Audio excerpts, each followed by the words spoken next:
we're going to talk about the novel The Custodian's Bitch then, so go ahead.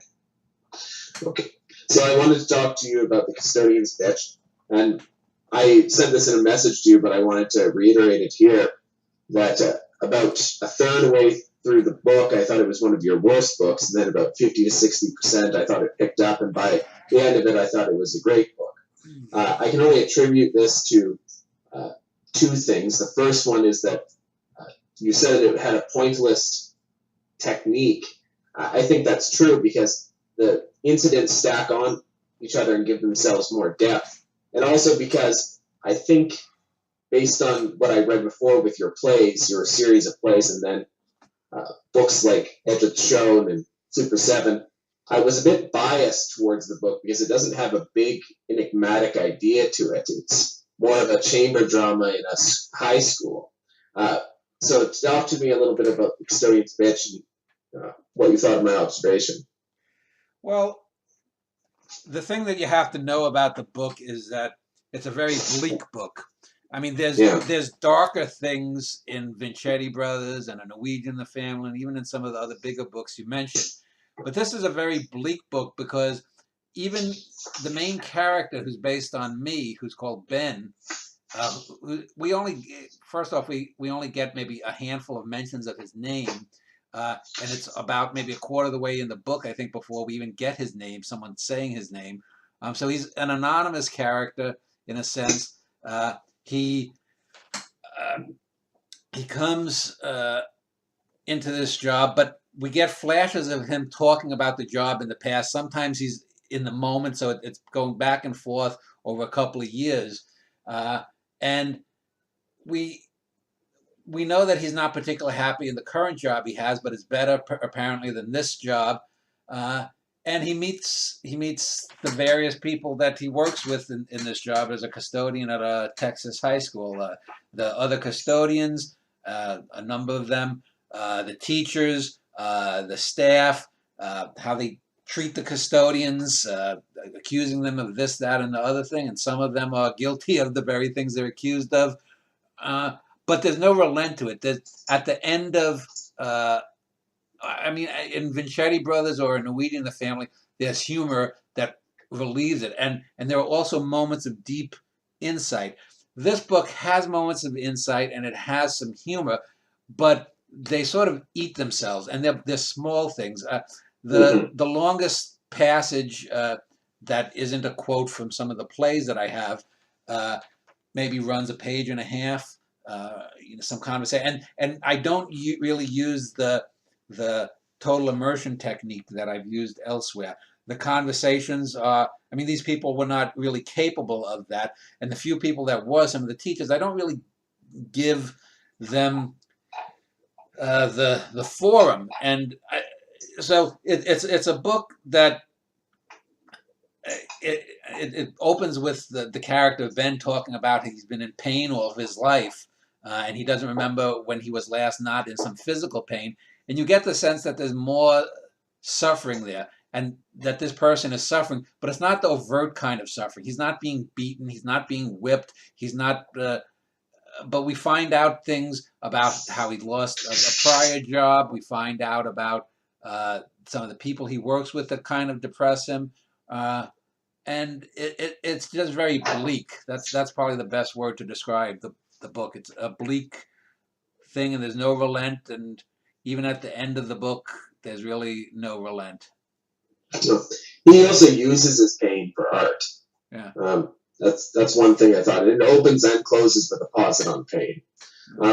It does have the some of the relief from the bleakness of it, and I always thought it was a bit more of a talkier Bellatar, is some poetic passages with the bullfrog and grasshoppers, these things that Ben notices, or when he's gazing at the moon. These are good moments, and they stack up on each other too.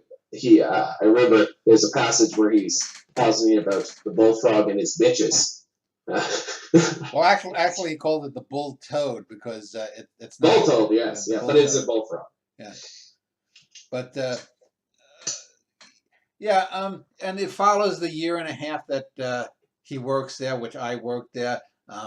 He, and there's lots of things. A lot of the same stuff repeats itself. We find out about taking out the trash bins, and there are factions of people who work there. There's Mexicans, there's whites, there's one black guy just named James, and then there's like the three Marias.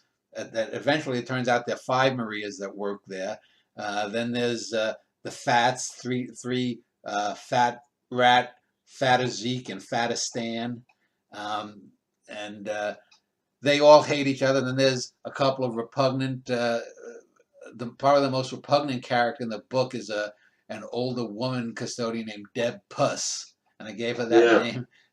I gave her that name specifically for that, and they're constantly at each other. And Ben, the character of Ben, is just basically observing this all and just writing it down, taking notes, and it's a lot of petty shit from the teachers, petty shit from the other custodians, and but anyway, go ahead. What do you? I remember the character of Hector, the head janitor. The real life version of him. I remember when you first started this job, you were talking to me about it, and you respected the character, the real life version of Hector. But it seems like you have more of a mixed opinion of him in this book, or at least the character Ben does. Well, yeah, and I always did. I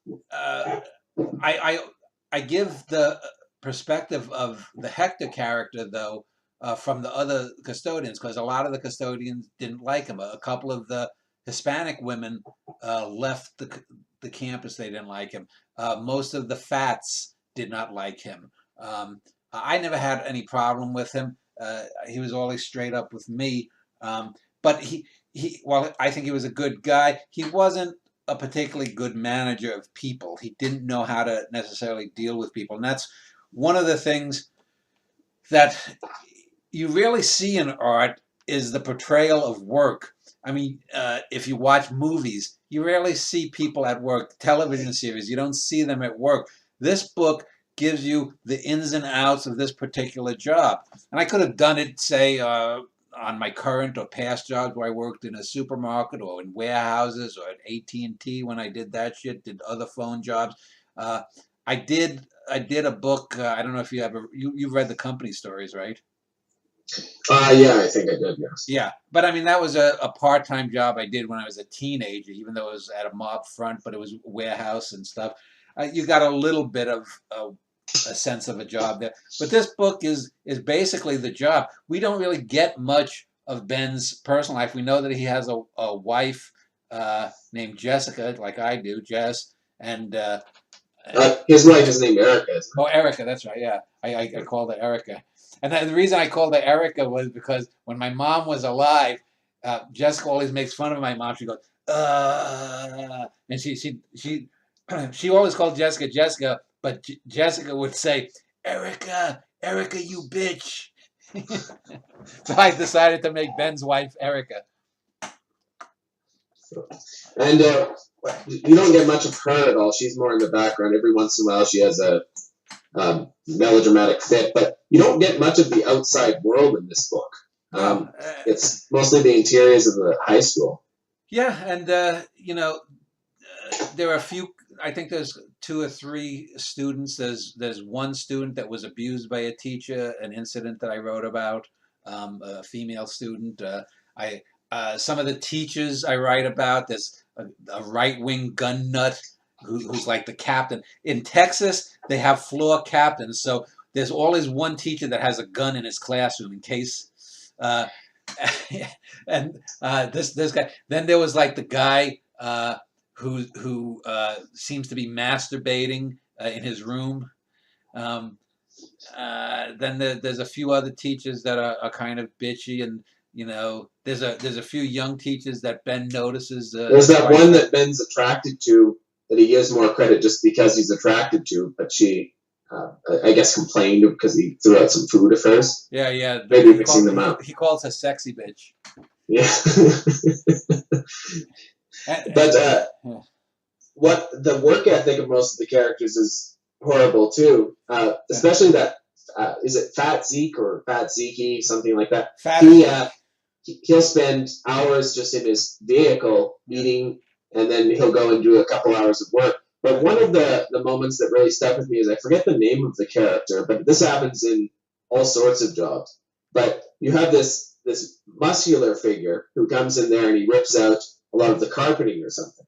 And as he does this, the next day the principal is watching the video cameras and see that he's sitting in the cafeteria, but he just took on the hardest job out of any of the janitors, and he's the most efficient of them, except for maybe Ben. And then he is reprimanded for such. And that happens in all sorts of jobs. The most efficient people often get the most shit, and the laziest people, like this Zeke, take months and months before they really do anything about it. And even in Zeke's case, he had to find a different job before he was finally out of that company.